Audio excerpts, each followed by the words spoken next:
Okay, so the Pensions Industry Association of Jamaica, the PIAJ, explains that after 40 years of work, the most vulnerable people may become dependent on social protection programs or the kindness of friends and family.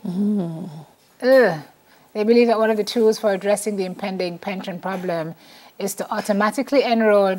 All right, I'm going to ask Sanya all of that because we're giving you the entire release when what we really need is a background and a way forward. So Sanya Goffe is the president of the Pension Industry Association of Jamaica, and she joins us now via Zoom. Good morning to you, madam. How are you? Morning. Hi, Simone. Morning, Delia. How are you? Hi, Sanya. We're good. Ah, boy, Sanya, this pension issue.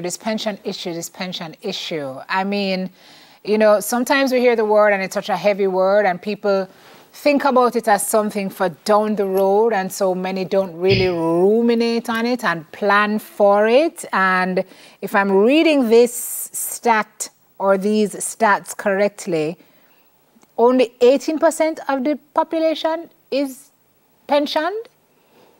When you combine private sector workers and those public sector workers who are in the public sector worker pension plan, public sector pension plan, that brings the statistic to about 18%. But if you back out public sector workers and you only look at private sector workers, it's between 9 to 11%. It's currently at 11%, but it has hovered at between 9 to 11% for decades. But that doesn't sound like crisis, no, miss. That is, I mean, benchmark us. How are we doing against our counterparts regionally and across the world? So generally, it's in its absolute terms, it's just too low. You know, we have to be fair, right? So comparatively, our pension regime is considered very much to be in its infancy and embryonic stage. Funnily enough, it's almost 20 years old. This is the private sector regime I'm talking about. But countries that have far more developed systems have, you know, greater coverage upwards of 60, 70 to 80%. But they're far more developed, you know, in a more developed countries as well. And so, you know, it's difficult to compare. It's not looking at apples and apples. But in its absolute terms, 18% is just unacceptable. And so that's part of what the PIAJ is looking to change and to find solutions to address through its auto-enrollment proposal. It's one of the challenges, and I think the auto-enrollment probably addresses it, Sanya, is the pension options that are available. I feel like in the more developed countries, you can do your 401k, there are so many different ways that as an individual you can say, okay, I'm going to invest in a pension plan or a pension scheme. I don't know if we have as many options here in Jamaica or if they are as accessible. So we have options. So what we have is that we have two kind of private sector options. You have the employers who set up pension plans for their staff members, for their employees. Those are called superannuation funds. So I'm just going to use a random example. Grace Kennedy will have a pension plan. And so when you join Grace Kennedy, you're obligated to participate in the Grace Kennedy pension plan. But we don't have a mandatory system of pensions in Jamaica. So Grace Kennedy doesn't have to have a pension plan. A private sector employer does not have to put in place a pension plan for employees. But where it does, you're required to contribute, with a few exceptions. And so it kind of happens for you. It gets taken out of your pay, gets put in the pension plan, and you're saving without even thinking about it. Where your employer does not have a pension plan, or where they may have a pension plan, but you're not eligible to participate, or you're self-employed, we have 13 retirement scheme providers. Baritas, NCB, Proven, Scotia, JMMB, they all offer retirement scheme products. And so those options are there. And with 13 providers in Jamaica, given our population, that's actually a number of choices that people can, you know, have to consider. The issue, though, is that people are not signing up for retirement schemes. So if your employer doesn't have a pension plan and it's not already happening for you without you thinking about it, people are not taking the initiative to sign up with a retirement scheme. So when you talk about 401ks, the retirement scheme products we have are similar to what you may hear in the US being called IRAs. But we have them. We have those products. And they're regulated. They're monitored by the Financial Services Commission. You're required to have a board of trustees monitoring, independent investment managers. And so the products are there, but people aren't participating. And so that's what we want to address through the proposal. And so the and question, with the PI, I think the question would be why then? I want to find out what you're proposing, but I guess that's a big missing piece. If there are 13, so we have the private folks, who I thought, by the way, were obligated to offer a pension. You're saying they're not. That's interesting. Right, an employer does not have to offer a pension plan right now. No. Okay. That's not a statutory requirement. If an employer had to, we wouldn't really have this problem. True. Good point. Wow. Good point. So you opt in, and then you opt as to whether to give the basic contribution or you double it, right? Right. So once you're in the employer plan, there's usually a basic contribution that you must make. In most instances, the employer also contributes a matching amount, depending on the type of plan. Right. But that's when, depending on the type, I don't want to get into kind of the technicalities, but depending on the type of plan, they can contribute. So the why is important? Is it a matter of, because people tell me can't afford to put on no pension money? So I think a lot of people think that, but there's also a level of just inertia. You know you should get around to it, but you never quite do.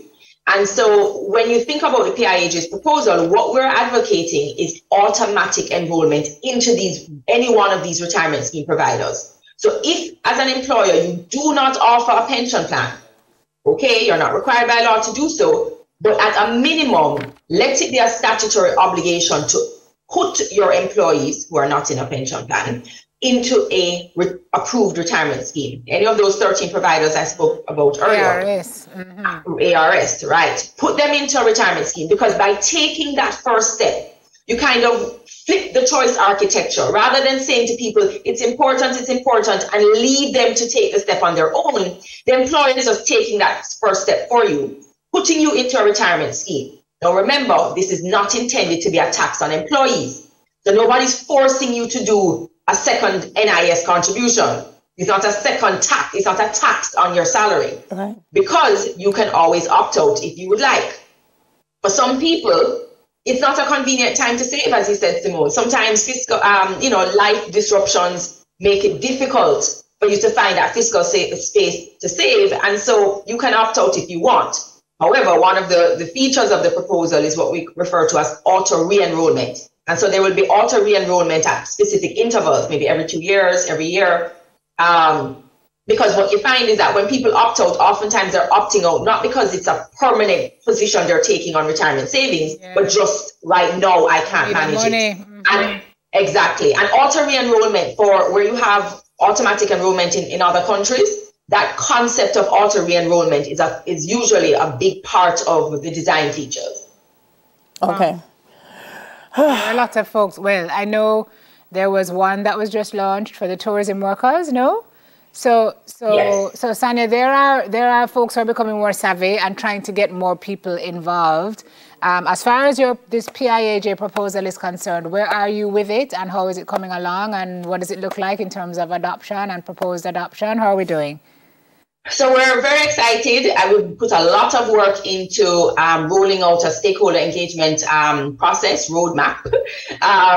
So earlier this year, we met with several key stakeholder members. So we met with PSOJ, JCC, AmCham, JAMPRO, the BPO organization, Confederation of Trade Unions, the Jamaica Employer Federation. So we met with a lot of stakeholders. And of course, we met with retirement scheme providers, because they, of course, would be the bedrock of this working.